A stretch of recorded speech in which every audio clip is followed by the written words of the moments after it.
Yesterday, we spoke to Tracy McGinnis, and Tracy's story is a harrowing story. She has two children, Declan, age 9, and Brendan Bjorn. That's what she calls him, Brendan Bjorn, age 13. And Brendan is severely disabled, and he has a life-limiting condition. And Tracy outlined what life was like as a carer for Brendan, and what life was like trying to find suitable accommodation. And of course, when you're in the private rental sector, you rent a house, so you can't modify it. And because of Brendan's condition, he needs a modified house. He needs a hoist. He needs a wet room. He needs doorways that they can bring his wheelchair in and out of. And you can't do any of that when you're renting.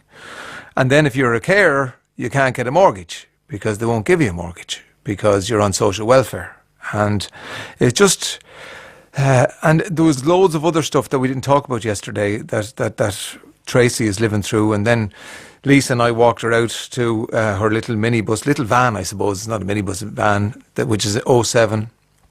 And the back door regularly swings open, so she has to lock it, and everything is manual, and it's coming to the end of its time. Anyway, she's trying to get a new vehicle to transport Brendan around in his wheelchair, and she's trying to get suitable accommodation in Kilkenny.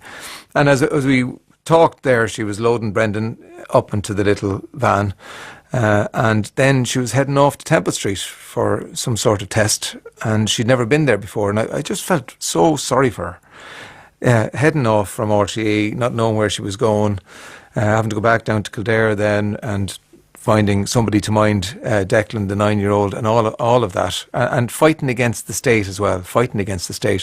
When people are in such hardship, and when people are caring for people who need 24/7 care, the least we could do as a society is to support them and make life as easy as possible for them, so they can get on with caring for the person who needs the care, Brendan in this case. But that's not the case.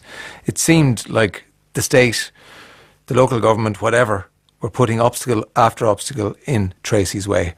Anyway, we got a number of emails overnight, and Lisa was on to Tracy today, and she says she's been touched by the support and generosity that that people were on her GoFundMe page overnight, and they've been very generous, and she's nearing her target to buy a new van, which would be great. And then a couple of emails there to ray@rte.ie. I heard that very sad interview yesterday where Tracy had almost to get down on her knees and beg support for the welfare of Brendan. How does this happen in 21st century Ireland? Services should be running to her, not the other way around. It would be a huge cost to the state if Tracy parted from her son.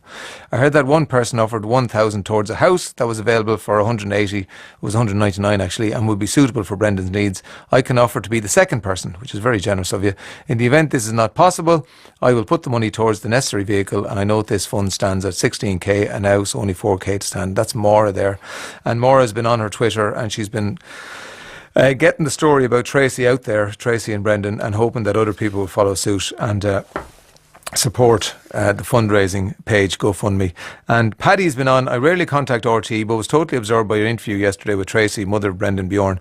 There are many tens of thousands of people in Ireland who devote their lives to looking after family members, sometimes without help from other family members, and very often with little state assistance. Sometimes their only consolation is that their care of their family member is an act of love, which they're glad to have the mental and physical strength to be able to give. But Tracy's and Brendan's story goes way beyond that. I am full of admiration for her. It's a very sad reflection on our country that a mother has to do the impossible. Can our sophisticated society not enable us to establish a small national office who can rule on obviously difficult cases and offer some measure of state assistance to reflect, for example, Tracy's continuous act of great self-sacrifice? Isn't that a brilliant idea, Paddy? And it's so straightforward and it's so brilliant that it'll never be put in place. And she mentioned in passing, and I was kicking myself that I didn't sort of interrogate her a little bit more. Interrogate's probably the wrong word, but just ask her a little bit more about it. That poor Brendan is now suffering from scoliosis, which is affecting his internal organs, and he's on that scoliosis waiting list as well. So the housing crisis is affecting her in a real way. The crisis in our health service affecting her in a real way. And I don't know how she carries on. And I suppose what she said yesterday was it was the love she has for Brendan and Declan, and the love she gets back from both of them as well. Anyway, thanks on Tracy's behalf for everybody who helped her out. And the GoFundMe page is gofundme.com, and it's special needs costs for Brendan Bjorn. Special needs costs for Brendan Bjorn, and BJORN. And the history of that name is it's the Norwegian for bear.